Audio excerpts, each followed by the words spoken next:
Panduan makanan baru Kanada, pembaruan pertama dalam lebih dari 1 dekade, merekomendasikan buah-buahan dan sayur-sayuran menjadi setengah dari piring kami saat makan.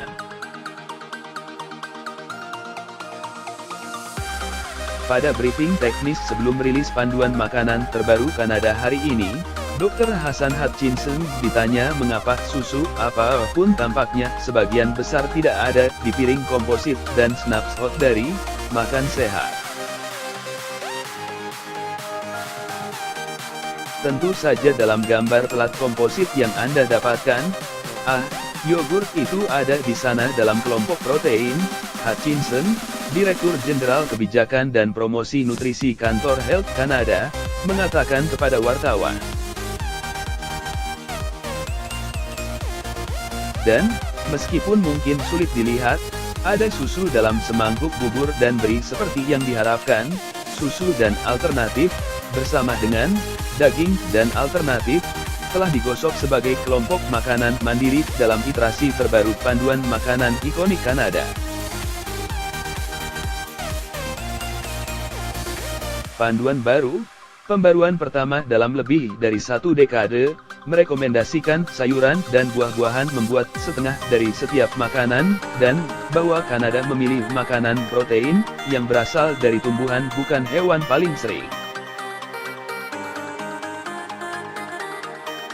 Hassan mengatakan penulisan ulang yang telah lama ditunggu didasarkan pada tinjauan ilmiah yang ketat menggunakan bukti terbaik yang tersedia, dan bahwa laporan yang ditugaskan industri sengaja dikeluarkan untuk mengurangi persepsi konflik kepentingan nyata atau yang dibayangkan dan untuk mempertahankan kepercayaan orang Kanada. Hilang sudah pelangi dari 4 kelompok makanan lama, buah dan sayuran, produk biji-bijian, susu, dan daging.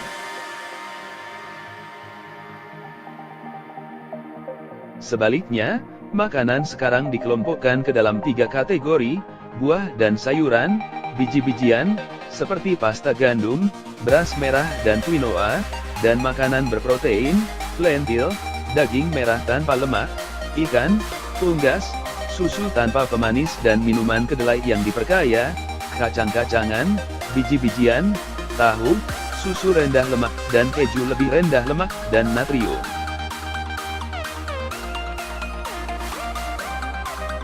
Juga hilang adalah rekomendasi untuk porsi tertentu atau porsi makanan yang berbeda untuk dimakan setiap hari. Alih-alih, daftar makanan orang Kanada dianjurkan untuk makan secara teratur, dan mana yang dibatasi.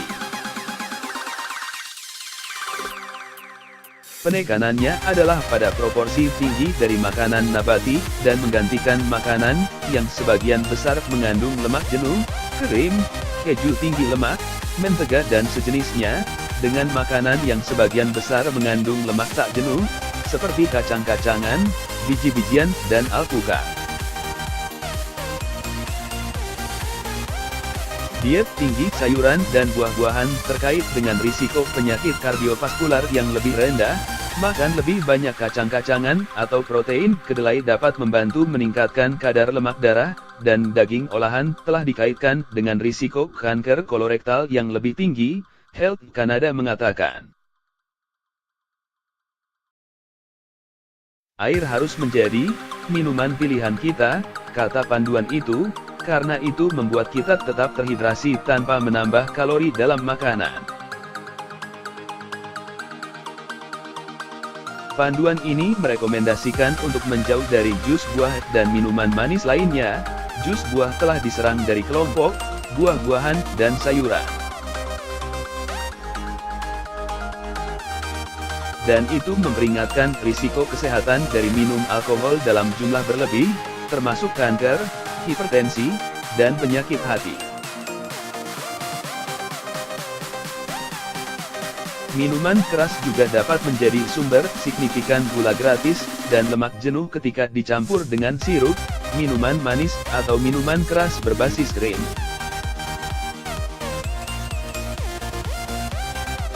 Warga Kanada juga disarankan untuk membatasi konsumsi makanan olahan tinggi dan menyiapkan makanan dan camilan menggunakan bahan-bahan yang mengandung sedikit natrium, gula, atau lemak jenuh.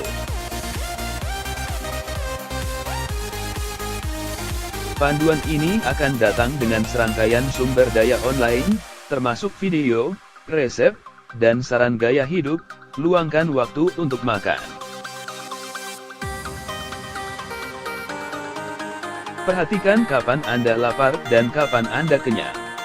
Makan dengan orang lain. Pemandu makanan yang lama merekomendasikan 2 hingga 3 porsi daging atau alternatif sehari, dan 2 hingga 3 porsi susu atau alternatif setiap hari.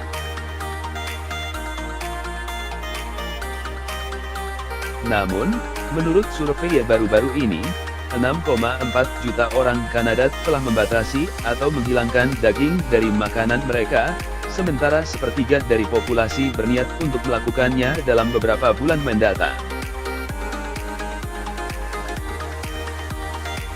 Peternak sapi perah Kanada telah bersikeras bahwa tidak ada pembenaran ilmiah untuk meminimalkan peran produk susu dalam diet Kanada, dan bahwa 2 hingga 4 porsi produk susu setiap hari dapat membantu meningkatkan kesehatan tulang dan otot. Mengisi produk susu bersama dengan makanan berprotein lainnya akan menyebabkan asupan nutrisi penting yang tidak memadai, kata peternak susu di Kanada, Isabelle Neiderer, ahli diet terdaftar, dalam sebuah pernyataan baru-baru ini. Organisasi tersebut telah memperingatkan bahwa perubahan drastis terhadap peraturan pangan akan membahayakan sektor yang masih terhuyung-huyung dari konsesi yang diberikan dalam perjanjian perdagangan baru-baru ini.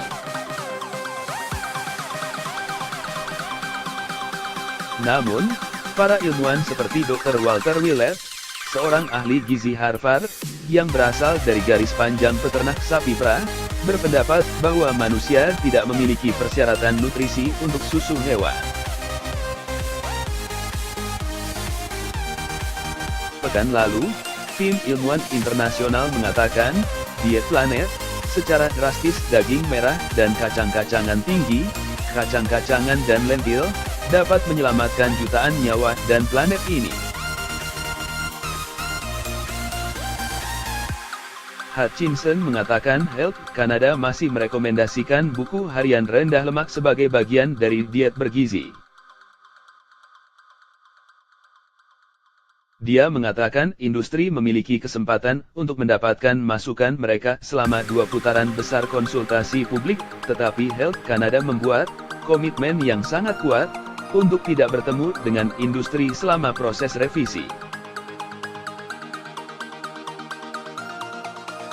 Kami sangat jelas bahwa ketika kami melihat pada basis bukti bahwa kami tidak akan menggunakan laporan yang telah didanai oleh industri juga, kata Hutchinson, yang mengakui cukup banyak kritik atas pengaruh industri dalam pembuatan panduan 2007.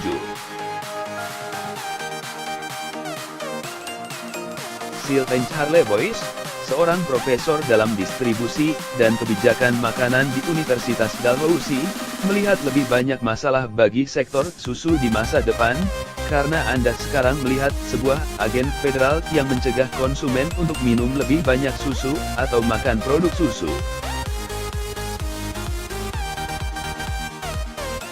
Kami memiliki sistem yang sangat proteksionis di Kanada, dan di dalam negeri, kami memiliki agen federal yang tidak selalu mendukung peran nutrisi produk susu seperti dulu, katanya.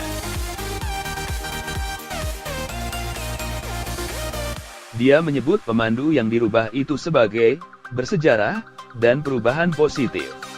Ini benar-benar tentang nutrisi dan kualitas hidup, lebih dari sekadar menyediakan pamflet untuk pertanian Kanada.